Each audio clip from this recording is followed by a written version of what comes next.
청경자 화백 아까 앞에 보았던 이중섭 화가와 거의 비슷한 시기예요. 네. 그러네요. 1916년 그리고 또 24년생이시죠. 네. 그리고 또 그다음 소개해드릴 분도 사실 다 같은 근현대 시기의 네, 화가들입니다. 예. 네, 미친 여자가 아름답다. 네. 청경자 화백의 이야기를 조금 재밌게 한번 들려드리도록 하겠습니다. 네. 청경자 화백의 집도 사실 아주 부유했어요. 이게 사실 반전이죠. 네. 저기 이렇게 딱 반지를 끼고 계신. 반지 때문에 부유함이라는 상징을. 예. 네. 아주 부유한 환경에서 자라요. 외가 쪽이 너무 부유했기 때문에 네. 당시 24년생이잖아요. 당시 신설 유치원을 다니던 네, 자제분이셨어요. 대단하시죠. 네. 그래도, 네.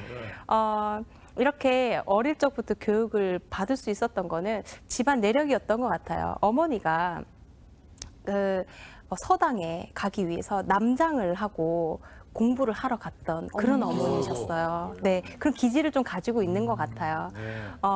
이렇게 어머니의 피를 받고 또 이제 집안의 어떤 부유함 때문에 공부를 이렇게 잘 할 수가 있었는데 네. 어느 정도 성장을 하고 꿈을 꾸죠. 내가 무엇을 자라서 할까? 내가 커서 뭐가 될까? 사실 이 당시에 여성이 이런 꿈을 꿀 수 있다는 거 이거 너무 신선하지 않나요? 오. 네. 신여성이셨네요. 그렇죠. 아버지 저 유학 갈래요. 오. 보내주세요. 라고 이야기를 합니다. 네, 아버지 보내주셨을까요? 보내주지 않았을까요? 보내줘야 될 것 같은데. 24년생 이 당시에 일제 강점기 시대. 물론 이제 그 시대적으로는 힘들겠지만 네. 청경자라는 어떤 그런 그 신여성 네. 그리고 또 남장을 시켜서 벌써 서당에 갈 정도니까 그거 안 들어주면 안 될 것 같은데 보니까. 네, 예. 어쩔 수 없이 들어주는데요. 그러니까 어쩔 수 없이 네.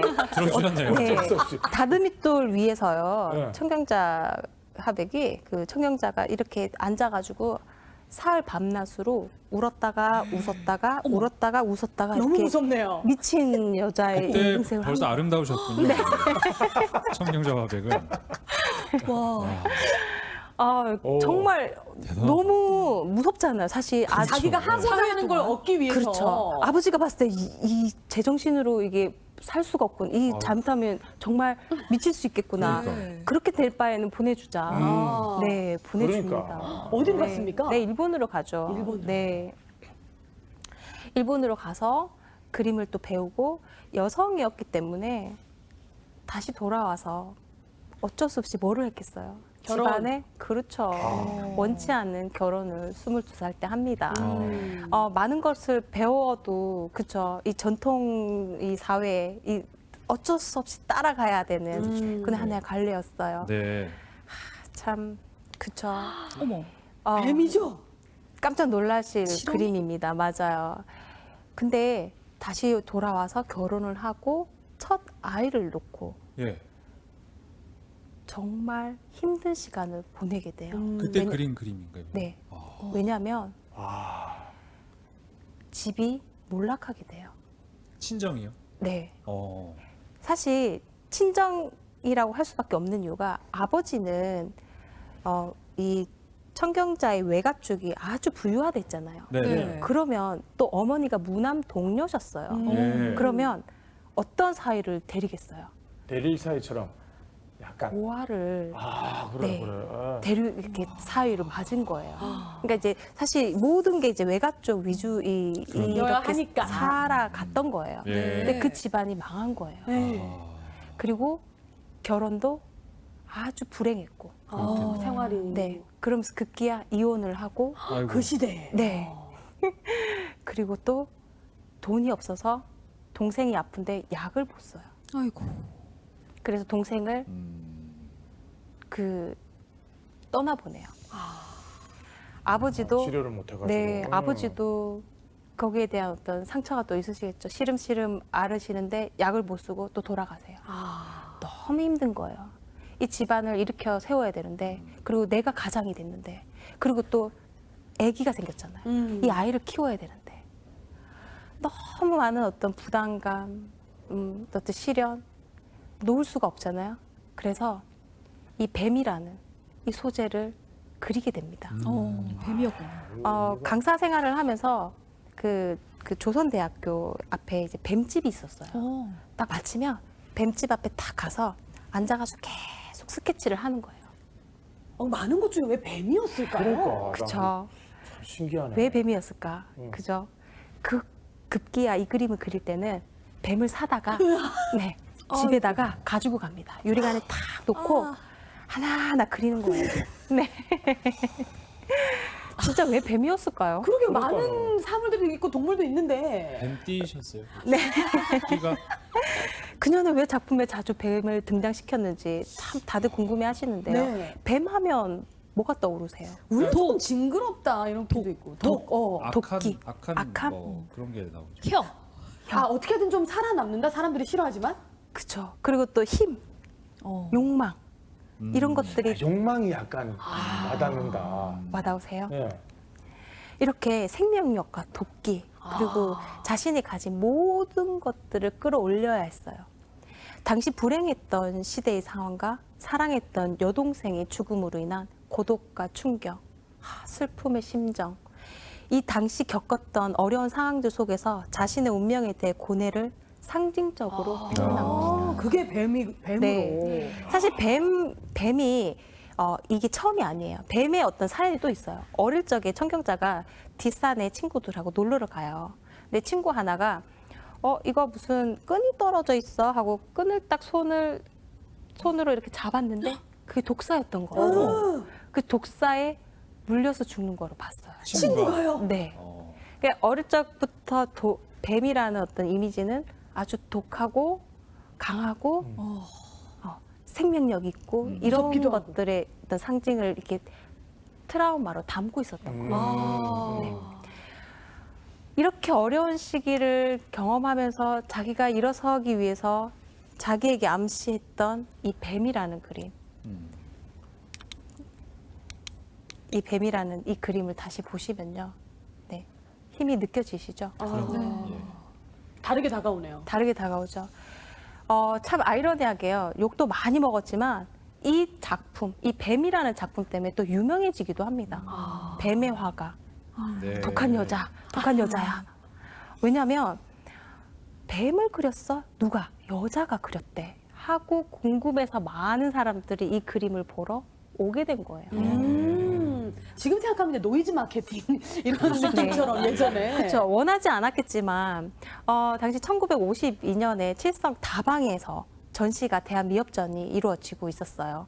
그런데 뱀 그렸고 여자가 그렸어. 그러니까 이거는 아주 좋은 자리에 걸 수 없어. 부엌 구석탱이에다가 걸어야겠어 하고 거의 숨겨놓다시피 걸었어요. 그런데 소문이 나기 시작을 한 거죠. 야, 여자가 그림 뱀을 보러 가야 되겠어 하고 그 문전성시를 이루었다고 합니다. 이야. 네. 재밌는 또 사연이 있죠, 그죠? 네. 그리고 당시 시대가 그랬어요. 그 개인전을 이렇게 할 때도 개인전 한 해 축하해 이게 아니라 뭐 한 에피소드인데 한 기자가 남성 기자가 와서는 네. 어디서 집에 남자나 이렇게 집에서 이렇게 살림을 하지 않고 이렇게 돌아다녀서 이렇게 그림 그리고 그래. 하면서 내 무시하고. 그림 다 부셔버릴 거야. 막 이렇게 난동을 피운 그런 일이 말도 있었어요. 안 돼. 근데 사실은 이게 그렇다고 해서 이루어진 건 아니고요. 에피소드로 끝나긴 했는데 네. 그만큼 그 시대적 배경, 환경이 그랬다는 거예요. 여성이 사회 활동을 하기가 녹록치 않는 시대. 그리고 그들이 가지 않는 길을 이렇게 청경자 화백은 꿋꿋이 갔던 거죠. 네. 또 뱀이 나오고. 네, 뱀이 또 나왔죠. 와. 네, 어떤 느낌이 좀 드시나요? 매혹적이네요. 매혹적인 눈, 그쵸? 네. 치명적이네요. 동공이 확대되어 있어요. 슬픈데 애써 참고 있는 것 같기도 해요. 미친 여자 아름답다. 딱 그 아, 미친 그 여자. 느낌이다. 네. 하긴 머리에 뱀을 감고 있으니까. 네, 그쵸. 제목을 한번 보시면요. 내 슬픈 전설의 22페이지예요. 네. 딱 느낌 오시죠? 22살. 네, 살. 맞습니다. 자기 22살 때 많은 일들을 겪었잖아요. 동생의 죽음, 그리고 출산, 이혼, 아버지의 모든 가족이 몰락했던, 정말 힘들었던 그때를, 당시를 떠올리면서 78년에 그때를 떠올리면서 그렸던 그림입니다. 청경자 화백의 그 어떤 독특한 표현법은요. 눈을 보시면 보통 일반 사람들의 눈동자의 이런 선명한 눈동자가 아니에요. 약간 동공이 확장되어서 네. 이상세계, 마치 꿈속에 걷는 꿈속에 있는 여인을 그린 듯한 느낌이 들죠. 머리 위에 뱀이 둘러져 있죠. 그죠? 첫 네. 딸을 출산하고 이렇게 자녀를 지금 상징하고 있습니다. 네. 나중에 연애 또한 녹록지 않습니다. 또 아버지가 다른 또 자녀를 낳는데요. 여기 네 마리의 뱀처럼 자녀가 4명이거든요. 그것을 좀 상징한다고 보시면 되고요. 뱀이 또 다산의 상징이기도 하거든요. 네. 네, 맞아요. 맞아요. 다산의 상징인데 청경자에게 다산의 어떤 좋은 괴로움? 어떤 의미보다는 약간 그거라고. 자신이 짊어져야 될 어떤 짐 또는 사랑이지만 자기의 어떤 어려움. 개인적인 어떤 삶으로 봤을 때는 아픔, 너무 약간. 힘들었던 거예요. 그리고 가장 많이 등장하는 어떤 소재가 꽃 그리고 이렇게 눈동자, 뱀 이런 네. 것처럼 청경자 화백하면 이게 딱 떠오르죠. 이 그림은 이제 개인전을 할 때 리플렛 표지로 이렇게 사용이 되었던 그림입니다. 네. 네. 청경자 화백이 이렇게 말을 합니다. 온몸 구석구석에 거부할 수 없는 숙명적인 여인의 한이 서려 있나 봐요. 아무리 발버둥 쳐봐도 내 슬픈 전설의 이야기는 지워지지 않아요. 라고 이야기를 합니다. 뱀을 그릴 때 스케치를 하면서 남겨두었던 기록입니다. 네, 그 속에서 나는 밤마다 뱀을 어떻게 화면에 다 깔아 구도를 잡을 것인가. 눈을 감은 채 구상했다. 이런 판국에 어찌 찔레꽃 향기를 심는 사심이 깃든 뱀 따위를 그리겠는가. 차라리 뱀 수십 마리를 화면에 집어넣음으로써 이 슬픔을 극복하고 살 수 있을 것 같다. 라고 이야기를 했습니다. 아픔이 그러니까 한두 개가 아니고 그야말로 수십 개, 수백 개의 아픔을 뱀으로 형상화시켜서 네. 다른 걸 다 배제해버리고. 네. 청경자 화백이 뱀만 그렸다 이렇게 볼 수는 없죠. 네, 하지만 네. 뱀의 화가라는 이런 타이틀을 얻었을 정도로 참 강하면서 그 강인함이 그림을 통해서 이 어떤 여인의 삶을 온전히 다 보여주고 있다고 보시면 될 것 같아요. 실제로 그림을 좀 그리면서 네. 본인의 이런 슬픈 느낌이 좀 치유가 됐는지도 좀 궁금해지기도 하네요, 진짜. 우리가 어떤 슬픔을 치유하기 위해서 보통 하는 행위들이 말을 한다거나 글을 쓴다거나 그림을 그리는 이런 어떤 액션을 하잖아요. 그렇죠. 그런 것처럼 자신의 내면에 있는 것들을 꺼내서 들여다본다는 거는 스스로 치유를 하는 과정을 거치지 않았을까라는 생각을 해봅니다. 네. 그렇다면 이런 작품을 보고 또 치유를 받는 분들도 많죠. 그렇죠. 그렇겠죠. 어떤 분들은 청경자 화백의 그림이 무섭다.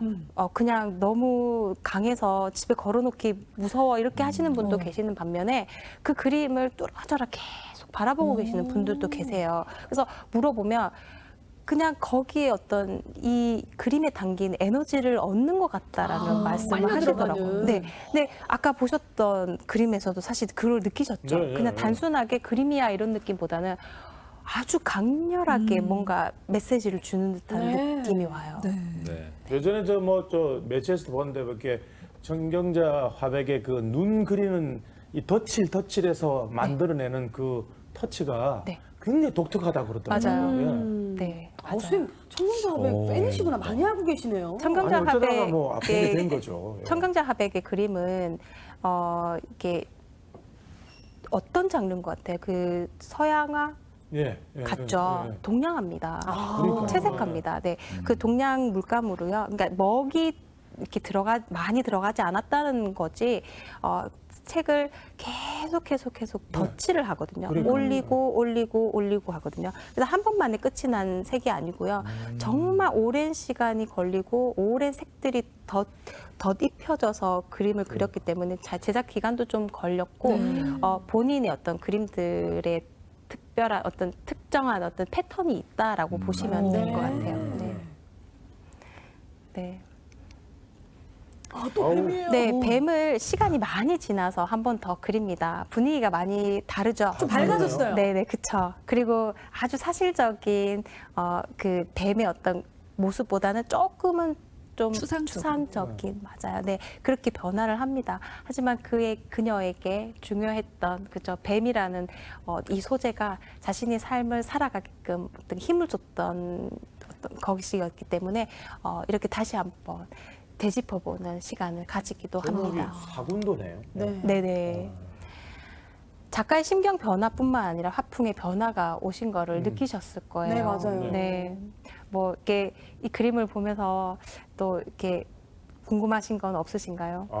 좀 슬픔이 처음보다는 좀 많이 미화됐다는 생각이 들어요. 세월이 지나면서 조금 이제 그 아픔이 옅어졌다는 거 아닐까. 뱀이 어떻게 보니까 좀 예뻐 보이기도 하는 마지막 그림은 좀 그러네요. 이 천화백의 그림은 거실에 걸어놓기보다는 좀 구석진 방에 걸어놓고 혼자만 딱 보는. 그 순간에 내가 어떤 몰입이 필요할 때 자아성찰? 그렇지. 약간 좀 편안하게 볼 수 있는 그림은 아닌 것 같아요. 그러니까. 네, 맞아요. 저 개인적인 생각은. 맞아요. 그 청경자 화백 그림은 만약에 집에 걸어 두신다면 꽃, 화분 이런 것들과 같이 매칭을 해주시면 조금 더 이렇게 부드럽게. 부드럽게 이렇게 느끼실 수 있으실 거예요. 환상 속에 사는 미친 여자가 아름답다라는 말을 이렇게 합니다. 네, 사실 환상 속에 이 여자들 행복해 보이지 않나요? 아름다워 보이지 않나요? 네. 그리고 눈도요, 사실 측면에서 보면 이렇게 보이진 않아요. 그렇죠. 이렇게 보이지 않지만 그녀가 그림에서 어떤 패턴, 이렇게 보여주고자 했던 거는 그 눈동자였기 때문에 이렇게 정면화 시켜가지고 눈동자를 이렇게 표현을 하고 있습니다. 예나 지금이나 머리에 꽃을 단다는 건 약간의 그죠? 아름다움도 상징을 하지만 맞아요. 또 다른 의미가 있는 거예요. 그러게 네. 말이에요. 근데 저만큼 다루는 건 괜찮은 거 아닙니까?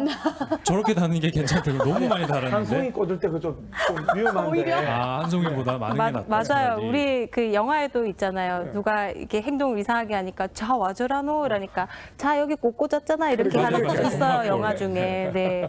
그러니까 꽃이라는 상징이 어떻게 보면 일반 보통 사람들이 이렇게 쉽게 꽂고 이렇게 뭔가를 할 수 있는 게 아닌 거예요. 특별함이 상징을 하고 있고 또 이 청경자 화백에 있어서 꽃이라는 게 뭐 완전한 어떤 여성성을 상징한다기보다 네. 이렇게 자신의 어떤 내면의 주체 모습. 그렇죠. 같은 것들. 그러니까 이 아름다운 나의 모습을 내가 아름답게 생각하는 나의 모습을 표현하는 상징이 아닐까라는 생각을 네. 해요. 네. 그 시대 때문에 삶이 좀 불우했고 인정을 네. 못 받았지만 지금은 또 어마어마한 화가 아닙니까? 그렇죠? 네. 이게 청경자 화백은 이제 아주 힘든 가난한 시기를 이제 겪지만 다시 이제 학생을 가르치는 일을 해요. 되게 오랫동안 그 교편을 잡았는데요. 네. 그 홍익대에서 이제 한 18년 또 교편을 잡다가 좀 나만의 어떤 시간을 가져야 되겠다. 나의 어떤 그림을 그리기 위해서 나는 이제 그만두고 간다 안녕 하고 이렇게 털어버리고 떠나기도 합니다. 그때 한 1960년대는 여행이 자유롭진 않았어요. 네, 외국 여행이. 그렇죠. 근데 네. 그때 당시에 또 여권을 발급받아서 해외 여행을 가거든요. 네. 아프리카 등지 뭐 유럽을 다녀요. 그것 또한 사실 이슈가 됐어요. 근데 사실 적이 누구예요? 여자의 적은 또 여자잖아요. 네. 이게 대리 만족을 하면서 저 여자 왜 저러지? 뭐 이런 반응도 사실 있었어요. 하지만 지금 봤을 때는 정말 멋있는 사람이지 그러네요. 않을까 앞서갔던 싶어요. 분이네요. 네. 그래서 여러분들 청경자 화백 그림을 혹시 보시면서 이거는 무슨 우리나라풍의 그림이 아니고 이게 무슨 아프리카에 무슨 그러니까요. 코끼리도 약간 나오고 그런 느낌도 이렇네라는 있어요. 그림들이 있어요. 네. 그때 여행 갔을 때 그린 그림이구나라고 생각하시면 될 것 같아요. 본인이 직접 가서 느꼈기 때문에 맞아요. 서양처럼 또 그릴 수 있는 네. 그림이 나온 거네요. 강단 있는 여성이 아니었나 싶어요. 왜냐하면 베트남 전쟁 종군 화가로도 자기가 지원해서 가기도 하거든요.